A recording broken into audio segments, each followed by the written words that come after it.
Thank you, Charles. Apparently, I am the host and the janitor today, so I'll be up here quite a bit. So the next up, we have my partner in crime, the other American in the crowd, Mark Settle. Mark has been in the industry for 20-plus years. He worked in document automation and really built a very strong business in the U.S. He's served in all capacities, from software engineer to CTO. And Mark and I together worked with the likes of organizations like J.P. Morgan, Wells Fargo, State Farm, and then all the way down to smaller organizations. So really significant experience. And Mark is going to talk to you a bit today about adoption, or successful evaluation and selection of technology. Welcome to the stage, Mark Settle.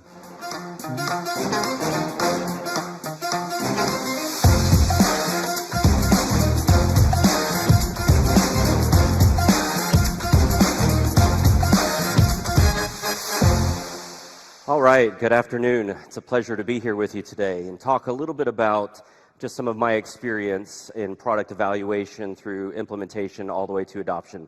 So I'm going to talk really generically, I think, about software product selection and implementation, but I'm going to throw a little bit of document assembly in there as well. But before we start out, this is my daughter. So this is my oldest daughter. This is from a few years ago. She was 20 at the time, and she wanted to purchase a car. She had been driving a car that was passed down through family that was as old as she was. She wanted something a little newer, so she found a used car that she wanted, and she did her due diligence as she understood it, and she made her product purchase. So day one, you can see big smile on her face. She's super excited. She's an outdoors person. She likes to go hiking, camping, mountain biking, and rock climbing. So it was a good vehicle for her for what she was looking for, size-wise and utility. But this is her 2 months later, roughly, with this vehicle. So she's not in this picture, but the car is, and you can see there on the back of a truck. Full engine replacement on that vehicle 2 months after purchasing it. And so ended up being a little bit more expensive than she wanted. Turned out just not being quite the vehicle that she wanted for her, and she ended up getting rid of it a year later and making a smarter purchase. But I use this as an example because for her, this was a learning experience, right, in evaluating a product. There were some things that she did in those steps that she missed that were crucial to success for her. And so that's what I hope to talk about today is you're thinking about your software evaluation and implementation and adoption. What are some of the tips and tricks that will keep you from making a similar mistake? So I'm in product evaluation, I want to talk about these things. I'm going to talk about defining your evaluation team, building your requirements, defining your success criteria, narrowing to a selection quickly, making sure you know your vendor, and I'll talk a little bit about proof of concepts. So let's dive right in. So first of all, I love this quote from Ken Blanchard: "None of us are as smart as all of us." This is something I choose to live my life by in all aspects, business and personal. You're as smart as the people around you sometimes, and so the team that you can build together is what's going to define your success. And so you want smart people who can add value to what you're working on. So the same is true for a product evaluation. The team that you put together is going to determine how successful you are in choosing a product that's right for you. And so just a few people or resources to think about as you have a product evaluation team that are important parts of that. First, you're going to have a project lead. That's the person who really kind of owns the process. So on an implementation side, you'd have a project manager. You may or may not call that a project manager in an evaluation team, but you need someone who kind of drives and owns timeline and process through that product evaluation. The second is you need a sponsor, right? It does no good to go and evaluate products if you have no money behind it, right? If you don't have someone who's going to actually approve it. So if you think in law, that's probably a partner who wants to move that forward. If you think in a corporate business, that might be a different type of resource, but someone who says, hey, we've got budget, we've got desire to move forward with this type of product.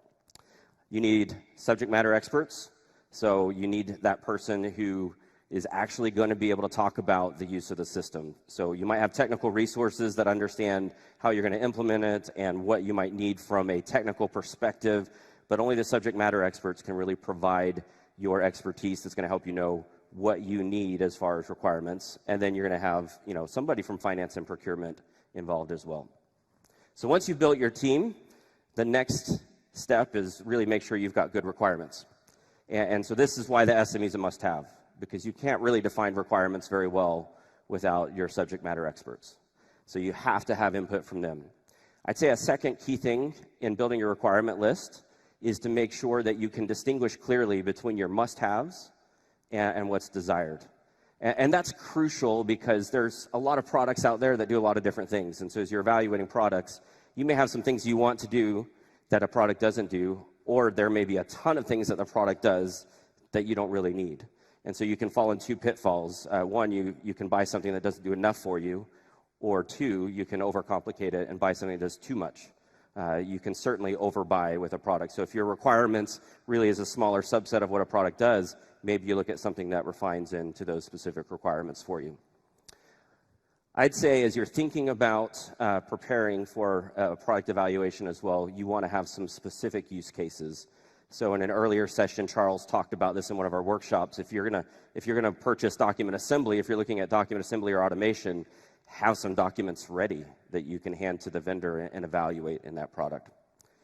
You want to make sure your desired result is as future-proof as possible. Now, we can't see into the future, but we can certainly have ideas into what the future state of our business is, right? So if I know I'm moving almost all of my applications to the cloud within my business, then I don't want to purchase an on-premise solution, right? If I know that I'm purchasing down the road this system, I want to make sure that maybe the integrations are possible with that system when I'm making a purchase. So buy not just for now, but buy for the future. The last thing you want to do is spend a lot of time and money evaluating a product, purchasing it, and putting it in place, and then you're changing products 2 or 3 years later.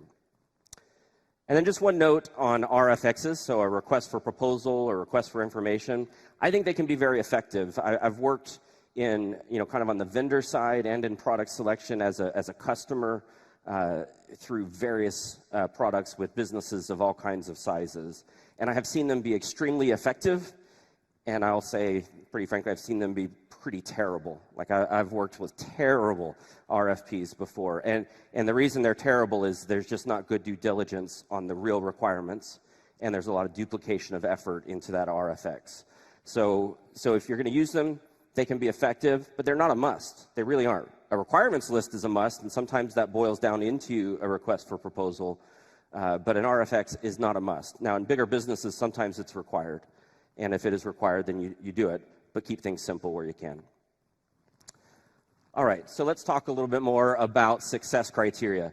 This is a little bit different than your requirements, right? So I think it's a superset of product requirements. Product requirements are kind of the must-haves in the product itself, but your success criteria is, okay, if I'm going down this path and I'm making this purchase, what is it that I have to be successful? And it involves more than the requirements, right? It involves licensing costs, right? So you're thinking about budget in this case.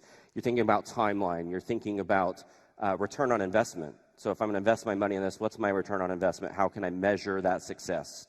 If I'm replacing an existing system, what's my replacement cost for that existing system? So if I got to get something in now and I'm still under contract with something else, do I have a cancellation fee? Am I boiling all of those costs into understanding what my success criteria is as I make this purchase? And then sometimes I kind of put this there at the bottom because in today's world with cloud environments, it's so much easier to run systems at the same time. In the old world where you might have to pay a perpetual license fee for something and ongoing maintenance, you don't want to maybe install 2 different solutions and roll it out. But in a cloud environment, sometimes it's very easy to run another solution side by side with an existing solution. So sometimes you're considering what are my dual system costs if I'm running both of these systems to do a similar thing. All right, narrow quickly. So this is something I think is crucial. I've seen a lot of businesses kind of stumble on this. I put a playoff bracket up here. I'm a big sports fan. In the United States, we have a college basketball tournament that happens every year in March, and there's kind of this national tradition. A lot of people print out these sports brackets of a 64-team tournament. And you can see in a bracket like that, as you look at the bracket, teams, it narrows quickly to your semifinals and your finals as they play games. And the reason it narrows quickly is as you look at kind of those outer tier games, you have a better seeded team against a worse team. So the way the seeding would work is a really good team will play a bad team. So it's pretty easy to suggest that the better team is going to move forward. I think you can really apply the same benefit as you're looking at products initially. And so your early narrowing doesn't necessarily involve the whole team. It might involve just one or two resources, and they're doing some really research into those products. Maybe talking to salespeople, maybe not. In some of this early evaluation, it might be really about kind of seeing what lines up with our requirements list as best we understand to get to that, narrowed list of a number of vendors. Sometimes you might take 5 or 6 vendors into a later stage, but I think ideally, if you can get down to 2 or 3 when you're making your product selection, that's ideal. And that's when you involve your whole team. Just some, these are kind of common areas of where you're going to help find your top solutions: internet searches, Capterra, G2, colleague experience, I think, is invaluable. John talked about, we worked together before. Charles talked about that. When you're hiring, going and finding somebody you know as a known entity, that is invaluable when you're hiring talent. Well, it's the same with products, right? If you've got product experience from somebody else within the business that can speak to it, that reference is always more powerful than what the salesperson's going to tell you. Publications, references from other businesses. I think references from other businesses, this is where legal is different than almost any other type of business vertical. Law firms talk to each other. Corporations don't always talk to each other, but that's something I've found. Law firms love to go talk to another law firm and get a reference about an application. All right, there we go. So narrow your vendor. Knowing your vendor, so you get down to those, know your vendor, not narrow. Once you narrow down to your 2 or 3 vendors, you want to make sure you know them well. And what I mean by that, there's a lot of different pieces to that. So number one, you're going to talk to a salesperson, right? That always happens. Make sure that's not the only person you talk to at the vendor. I would hope this is pretty common knowledge, but don't make a purchase having talked to just a salesperson from a software world. The software salesperson knows that, right? They're typically going to involve somebody else in that conversation as well. There's usually a technical resource that's maybe technical pre-sales, maybe somebody from the implementation side.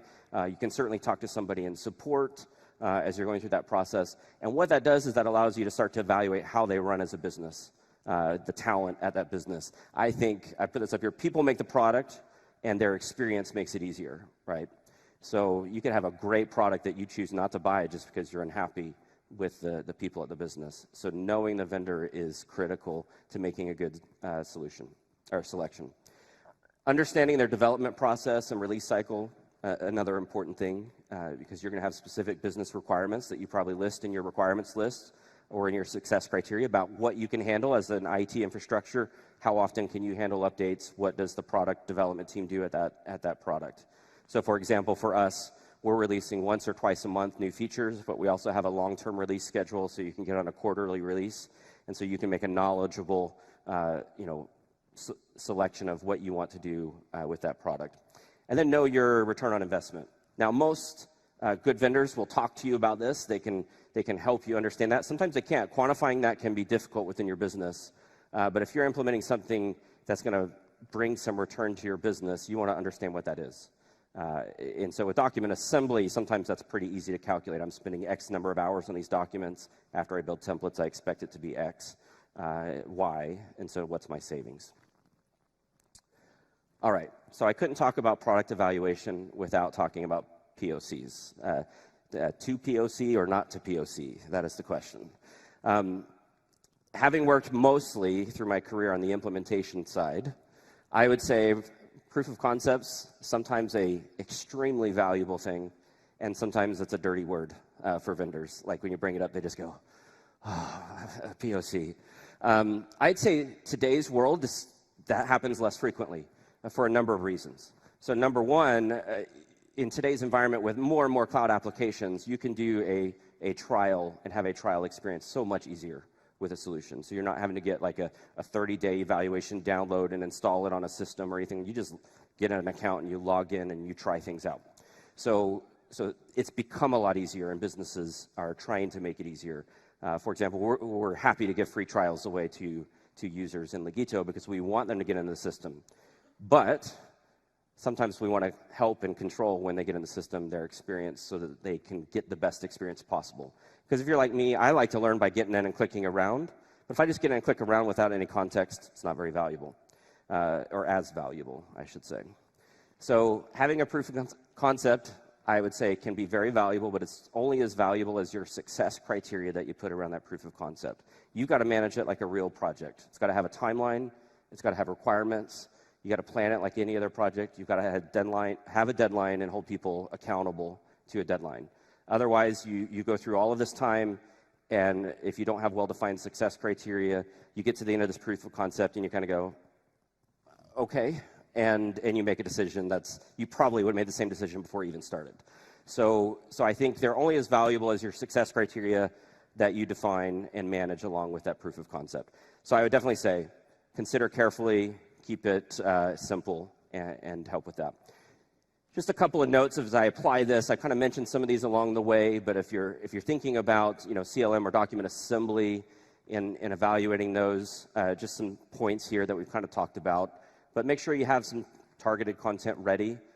If they're a good document assembly solution, they want to put your content in the system during your evaluation because they want you to picture your content. It helps you and it helps them understand. So have it ready. It should be part of your requirements. Know your data integration points, whether they're now or in the future. If you want to have data come from the documents into another system or go into the documents from an existing system, know what that is as you go into your evaluation so that you can understand, is that feasible? Even if it's not part of your initial implementation, you want to understand it. Prioritize your features. We kind of talked about that. Leverage the expertise of the vendor themselves, and know your future state. All right, so can I go back? There we go. So implementation, I want to talk about kind of 5 basic things here on implementation. Know your roles and team, follow a process, start with an MVP or pilot, I'll talk about what that is, plan for change, and keep it simple. So let's talk about know your roles and team. So first, from a more generic perspective, implementation team is going to look similar to an evaluation team, right? There's not a lot different here. You're going to have a sponsor for the project, probably follows through right from the evaluation, same sponsor. You're going to have a project manager, so similar to that project lead, might be the same resource. I've seen that happen a lot at businesses. You absolutely have to have subject matter experts involved in the implementation. You need implementation specialists or technical resources. Those might be one and the same sometimes. And then you may have vendor resources involved as well. So that's kind of your generic roles. I want to apply this specifically to document automation. If I go forward, there we go. And just make a couple of comments on these. And really, I want to talk more about these top 2 roles. This is a slide we use often in our onboarding. But subject matter expert and template author. So in document assembly, if you've implemented Legito already or have worked with any other document assembly tool, these are the 2 critical roles in implementation: subject matter expert and template author. They may be the same person. What I find is, in practice, most of the time they are not. So if you're working at a law firm, if it's a smaller law firm, sometimes an attorney actually gets in and builds the templates themselves, but not always. So the subject matter expert is typically the attorney or someone with specific knowledge about the content. So they can speak to the different types of documents, what type of logic, what type of questions need to be included in that document. And so they hold the knowledge around the document, and they are likely one of the end users of that document once that template is created. The template author is the person that learns the tool. So if you're using Legito, that's the person that learns how to take the documents, import them into Legito, build in your elements for input, your conditional logic, your repeats, your formatting, all of that. So that is the person that learns the tool. If they are separate people, which again I think they most commonly are, because your subject matter expert is, especially in legal, typically a fee-earning person who is not going to take the time to learn the tool to build the templates. So if they are not the same people, then the communication between these 2 resources is absolutely 100% critical to your success in your implementation. And so understanding how that communication works, both along the project and how the expertise is marked up in the documents for the template author to understand, is critical to your success. And I would say don't run any document assembly project without a project manager. Now that, if you're running a smaller team, that project manager might be the template author. It could be with the same person, but it needs to be somebody who owns the timeline of the project, is running through a project plan and making sure it's successful. And then there's always going to be a project sponsor, again in legal, typically a partner, someone of that sense. All right, so implementation process. I'm going to skip past this slide pretty quickly, but I just wanted to show, this is a pretty standard, like if you go to a professional services team and you talk to them about an implementation they'll have some kind of development process that they'll talk to you about. And it might look something like this. You're going to engage, plan, build, test, deploy. And if they're running Agile, it's kind of the same thing, but you cycle it, right? So they have this linear plan, and it just might run in sprints to go across a planned project timeline. But the reason I put this up here is you need to have a process. So determine what process is best for you, make sure you know what it is, and apply it to your business. So have a process. Use a project plan. If you use a project plan, keep it as simple as you can and be adaptable with it. But don't be so adaptable that you just let the timelines go crazy. But I think, project plans are meant, they will change, right? You can build a project plan, as many projects as I've done, they change. It's just part of running a good project is adapting to those changes, and I'll talk about that in a minute. Make sure you're using some type of issue tracking. So if you're working in a document assembly project, you're going to have templates that you build, people test them, there's going to be changes, and you have some back and forth. You want some way to track that. That could be a spreadsheet. I've seen it be spreadsheets, but don't get into 1,000 emails, which makes it very challenging to have accountability. Communication is imperative to project success, and like I mentioned, I say that's primarily between that subject matter expert, the template author, and the timeline holder, that project manager. Hold standing meetings. So if you're going through an implementation process, make sure you have some cadence of meetings to talk about things. So if you're managing an issue tracking list, you're managing a timeline to deliver templates, if you don't meet regularly to talk about it, you're just not going to be as successful. So you have a standing meeting, it's in people's calendar, and that could be like if you have vendor involvement, the vendor's involved in those standing meetings too. That's an important thing to think about when you're budgeting an implementation too. If you're going to use a vendor to help you through implementation, that needs to be part of it and hold them accountable to regular standing meetings. And then as much as possible, limit your timeline adjustments. They're going to happen, but you want to limit and control them as much as you can. All right, so I wanted to mention just document assembly, one more thing around that. So as you think about this process, this is something, again, I use in onboarding just to get people to think about this, because I think it's a common misconception on somebody new to document assembly, is they think about this process. They might understand, okay, I'm going to mark up my documents, I'm going to create a template, we're going to test it, and it's going to go live. Right? That's kind of what happens if you go left to right here. And they think, I'm done, right?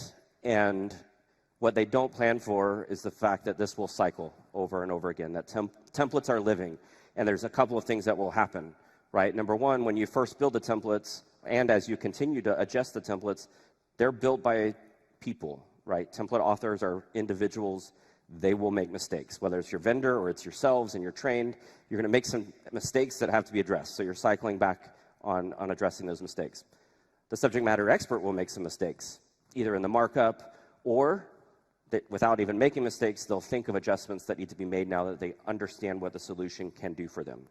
So as you get into those early templates, your subject matter experts don't necessarily understand everything that can be done for them, so they'll make adjustments.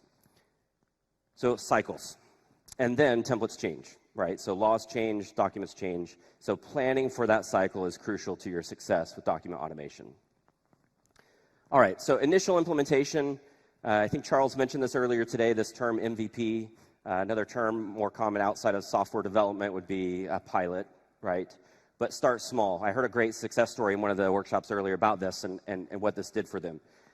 So as you start small, so in document assembly, if we're thinking about there, you might take a small set of documents that you know the value of and who's going to use it, and start there. You build the templates, you release it, and let those users start using it. So what happens from this is a couple of great things.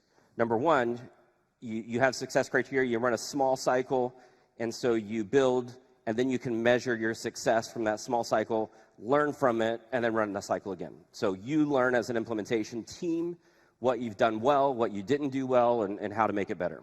But besides that, what you end up with as well, and I'll talk about this in product adoption, but you end up with some early product champions that you can then use and leverage to help with your product adoption. All right, so implementation, plan for change. So great quote by Heraclitus, there's nothing permanent except change. So change is inevitable, plan for it. Issues will be encountered, expect it. If you can understand those two concepts, that's going to help you with success in your implementation. If you don't, that's when fingers get pointed and things just don't go well. So understanding that there's absolutely 100% going to be change, planning for it in your budget and your timeline, and understanding that you're going to have these cycles is crucial to success. If you don't plan for it, it's going to be hard to show that you've had a successful implementation. So plan for change.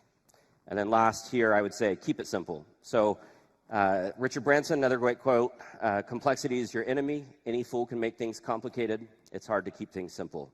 So it's kind of dumb that keeping things simple is hard, but it can be hard. In computer science, so my education is software development in the United States, and there's kind of a mantra amongst universities there that they use this KISS principle, keep it simple, stupid. They have kind of this mantra because developers think they're really smart and they want to make something, well, they're smart, but they tend to overcomplicate things and try to build a masterpiece when sometimes the requirements only required something small. So complexity will exist, just don't add to it, right? Think carefully about your processes and what you're implementing and how you're starting, and limit the complexity where you can. And don't be afraid to be creative in doing that. I think sometimes we think complexity makes us feel like we've accomplished something better, and it doesn't. It usually ends up making our timeline longer and usually doing a little bit more than we should have in the first place. So keep it simple. So finally, we've kind of talked about, to wrap up, I don't have a lot of slides on adoption, but I want to mention a few things. I think if you're doing all of these things in implementation, you're going to get pretty good product adoption, and that's my experience. If you're running through cycles of deployment, getting those early wins, then you're going to get pretty good product adoption. So find that quick win early. When you find that quick win early, then you can publicize it. So if you find the quick win, you're going to identify champions, and then you use them to publicize that quick win. Document well, but train even better. So I think people refer back to documentation. Hopefully your vendor, part of your evaluation should be their documentation, how they can help you with that. But you're going to have some probably internal documentation around a product implementation as well. But the training is more crucial, I think, than the documentation, honestly. Because if you get knowledge within the business from your training, then that provides documentation in the future. So even if you don't have good documentation, but you had good training, you can create the good documentation later. Measure your success. So we talked about return on investment. If you got an implementation, you had success criteria, measure that success and publicize it. That's going to help you with your knowledge of where you are with that product and how successful it has been. And don't be afraid to get help from the vendor on that. As you're going through your implementation, you may or may not use services from a vendor, but even if you don't, they're still willing to talk to you about this. They want your user adoption. They want to make sure you're using their software. An account manager or some type of customer success manager is likely to get on a phone with you and help you evangelize within your business to get the adoption that you need within the business. So these are just a few tips and tricks that I've learned in the years that I've gone through of many product evaluations and implementations within the businesses that I've worked with. I hope you found this very valuable. Excited to speak with you as the conference continues. Thank you very much. All right. Thank you, Mark. I think Mark and I working together, a lot of what he shares during a cycle when we meet a new client. And one of the key things that he brings to the table is understanding the client's business. So I think when you're meeting with a new vendor, find out, do they understand what you do? And to his point on the process, if they can help you improve your process, understand and refine your success criteria, that really goes a long way to, I think, really helping in the sales cycle. And so that's why Mark is so successful. Thank you, Mark. Thank you.